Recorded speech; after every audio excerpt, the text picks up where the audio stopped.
Yes, again, alright mga minamahal, Alicia ninyo, nagbabalik muli para sa ating panibagong video. So, anak ng weteng. Hindi ko alam kung sadyang nagtatanga-tangahan lang itong si LRY at itong si Alpotera. Hindi ko alam kung nagtatanga-tangahan lang tong mga hindot na mga yawa na to.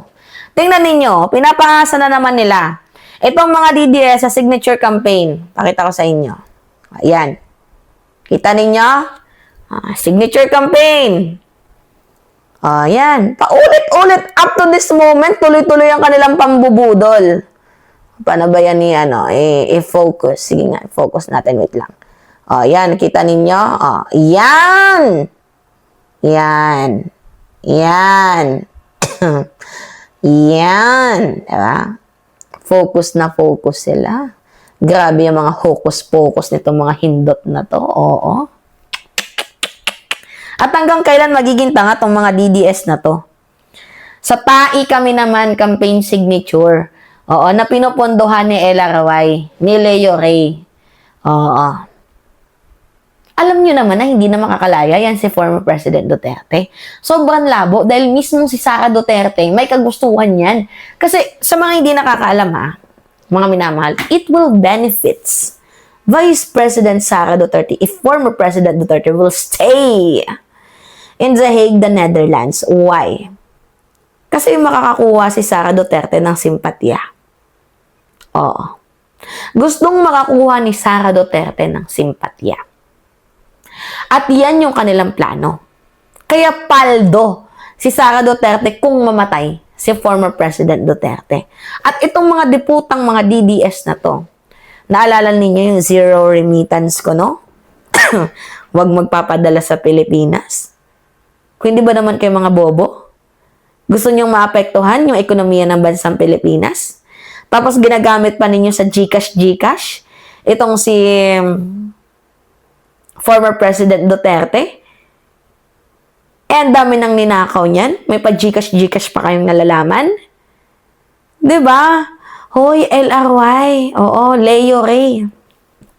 Hindi ka ba nahihiya na alam na namin na ikaw yung nagpa-funds sa likod ni Alpotera para magpakalat ng fake news, para magpakalat ng kung ano-anong naratibo kay Presidente? Diba? Para utusan mo yung mga hindot mong vloggers na yun para tirahin si PBBM? Hindi ka ba nahihiya, Leo Ray? Diba? Na best friend ka ni FL Liza, tapos inaahas mo, namamangka ka sa dalawang ilog. Kala ko ba gusto mong humingi ng sorry? Akala ko ba gusto mo nang bumalik sa admin? Gusto mo palang bumalik sa admin, bakit hindi mo ipatira kay Alpotera na i-post ang Sara resign? Well, maganda din naman if ever na hindi mag-resign, no? Yang si Sara Duterte. Kasi makikita lang talaga natin na kung ka-impeach ba itong ating Vice Presidente. Kasi, you know what mga minamahal, if mag-resign si Sara Duterte, talo ang taong bayan kasi pwede namang tumakbo bilang Vice Presidente. Bilang Presidente, itong si Sara Duterte kapag mag-resign siya. Yun nga lang, madaming katanungan ng mamamayang Pilipino kay Sara. Bakit ka mag-resign? Kasi iniiwasan mo yung accountability. Diba? Parang ganon. Anyway mga minamahal, even the Supreme Court, walang hanash. Diyan sa sinasabi nilang kinidnap daw si former President Duterte, even not. Diba? Pakulo lang talaga nilang kinidnap si Duterte kahit hindi naman. Sa paanong paraan kinidnap? Meron bang kinidnap na merong mainstream media? Paano kinidnap ang taong ang daming napapalibutan ng mainstream? Paano kinidnap? Aber, sige nga. Paano kinidnap yon? May mainstream, nakatrack yung eroplano ni Duterte. Meron bang kinidnap na ganon? Kung hindi ba naman hindutan ng kabobohan itong si Leo Ray, pati itong si Alpotera Tapos ginagawa niyo pang bobo tong mga DDS, bobo na nga Diba wala na nga mga utak niyang mga yan, pinupulpul pa ninyo.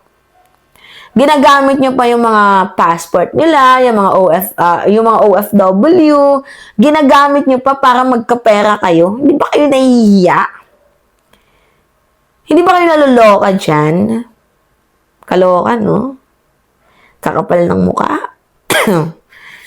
Kala ko nga magsosorry na tong si Leo Ray kasi nabalitaan natin na gusto nang bumaliktad. Baka gustong bumaliktad kasi gustong makakuha na naman ng information. Akala ba ninyo sa panloloko ninyo sa taong bayan, magiging epektibo itong si Sara Duterte? No.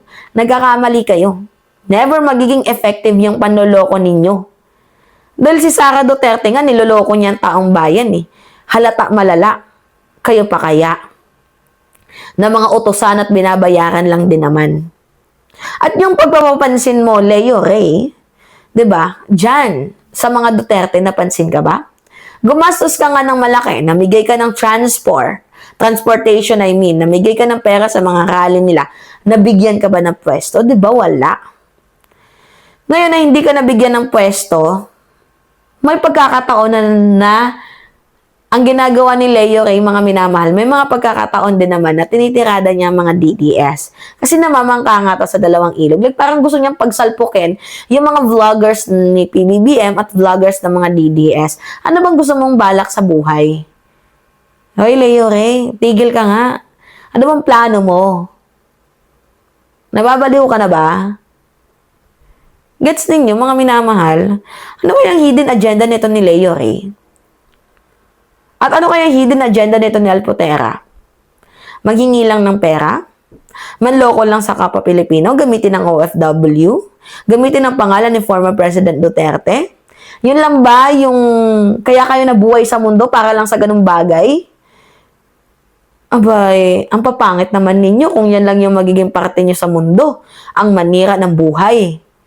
'Di ba? Ang manloko ng kapwa Pilipino. Bakit hindi na lang kayo magtrabaho ng maayos? Or, Leo Ray, ba't hindi mo na lang iwanan yung politika? Total, wala ka naman din napapala. Diba? Wala kang napapala eh. Hindot to. Akala ata, yung kanyang ginagawa, mayroong naniniwala. Tingnan mo, si Alputera ginagamit mo. Sikat ba? Hindi. Sikat sa pambubudol. Oo, sikat bilang isang peking nurse. Sikat sa pamimigay ng e-bike na ang ending lang din naman ay masisisi sa'yo. Kasi kayo nagpondo ay kaibigan nyo si F.L. Lisa. Mga traidor to. Minsan mahiya-hiya din kayo Nakakaloka. Itong mga katarantaduhan ninyo. Matuto kayo kahit paano na mahiya sa mga balat ninyo. Gamit na gamit ang mga Pilipino dito sa mga ninyo Anak ng weteng na yan. Anyway, mga minamahal. Kayo, ano yung masasabi nyo dito? It's me again, Alicia ninyo. Nagbabalik muli para sa ating panibagong video. Maraming salamat at ingat, mga kababayan.